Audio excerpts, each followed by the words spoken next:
अभी लगातार आप छाई हुई हैं, आपका तो मुस्कान जान मारता है जी। एहनियो लेके मुस्कान पे अरुण चाचा एगो बहुत पहले हमें वो गाना गौले रही, जो उनके अभी वो गाना 250 मिलियन पार बाटे। गाना का देखी बोल का बात नहीं कोड रख ले रहा भाई। कितना प्यारा मुस्कान भयंकर कि चल हट जा जा रे तू क्या दिल लगाएगा, कि चल हट जा जा रे तू क्या दिल लगाएगा, कि हंस मत पगली, अरे कि हंस मत पगली रे प्यार हो जाएगा, आ तेरा दिल भी रंजीतवा का फैन हो जाएगा। वैसे तो तमाम गाना के आप लोग हिट बनौले बने जा। हम चाहें कि सौम्या जी आप भी आई, बड़ी प्यारी लग रहे हैं आज आप, लाल साड़ी, क्या बात है। दिलवा घायल करबू दादा, हई ललकी सड़िया पहन के। उहे गाना गावत ने जौन गाना अरुण चाचा हमर हर लगन में आप सब प्यार देनी जा। कौन गाना? अरे कि मरले बाई सन सैया रे, एक बार तनी हाला हो के भाई, तू तनी मिजाज में रहत नहीं एकदम, कतना दूर से तो हलाइल भाई ऐसा सब हेने हो तू हो। अरे कि मरले बाई सन सैया रे, ऐसे थोड़े मारला सन। बताओ 2 साल पहले से मारता तो अभी से दवाई चलता। हर की मरले बाई सन सैया रे,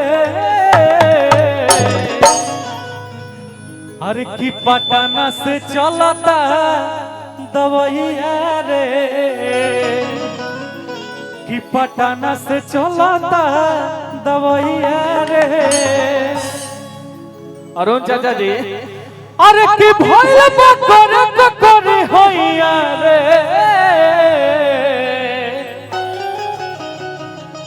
का माने का तो लोग विचार बा आए, हर की भइल करे होइया रे। एक बात नहीं हाला होके कैसे, हर की पटना से चलता तो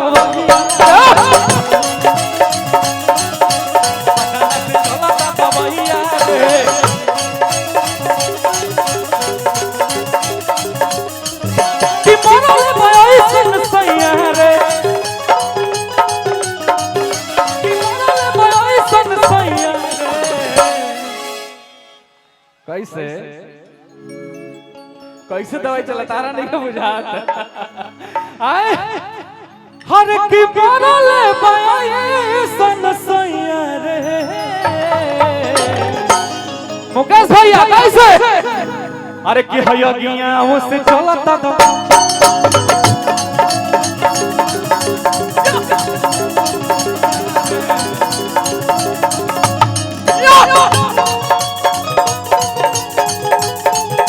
अरे तनी कुछ डोलो।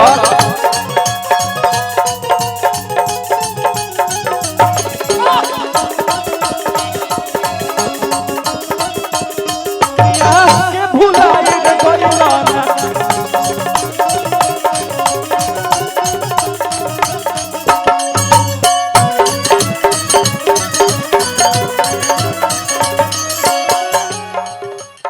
कहीं से तू दवाई करा लो, लेकिन अंतिम में कहाँ एक पड़ी, विश्व प्रसिद्ध जिला आरा जिला, हमने के अरुण चाचा के क्षेत्र, जहाँ से अनेकों विद्वान स्टार का से का कह जाओ, दरबार में जब भी आई आज तक कोई खाली नहीं खेल लौटल। इस दरबार में हमारा सुकून मिला। शिल्पी रघवानी जी कितना प्रोग्राम होला, लेकिन ये जगह बात एगो अलग रहेला भैया हो। और अतिया कहती है कैसे, अरे कि जाके हम यारा करौनी एक सारा। मुकेश भाई का दो लाइन, क्या खूब लगती हो बड़ी सुंदर लगती हो। लेकिन रहनी है काम हमनी के अरे की जाके आमारा अरे कोरौनी एक सारा तो आराम नहीं भइल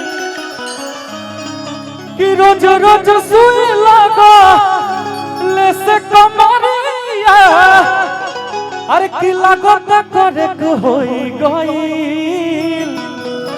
आवतन मिजाज मेरा महीने में कैसे भैया अरे की जाके हम यार करौनी एक सारा बाबू आराम नहीं भइल। तनी हिला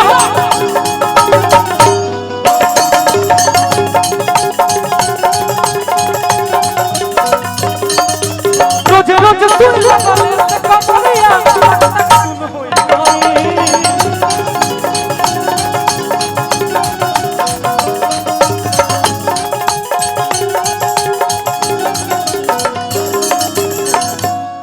औरतिया कहतिया अरे की गजब के आवे अंगड़ैया रे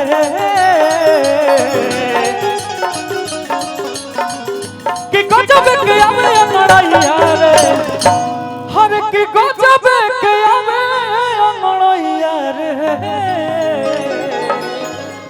कैसे अरे की पटना से चलता दवाइया रे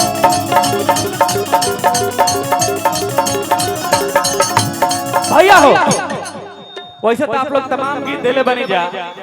अरे की पापा जी के पोसल भुअरी बाछी लेला देखा दोनों नया मॉडल का पाची आइल वैसे मार्केट में ध्यान दिया थोड़ा सा जेकर लेबे कोई ले ली। अरे की पापा जी के पोसल भुअरी बाछी लेला मुकेश भैया अरे की नय किया बाछी लेला ओह में के लाई की ना हई हम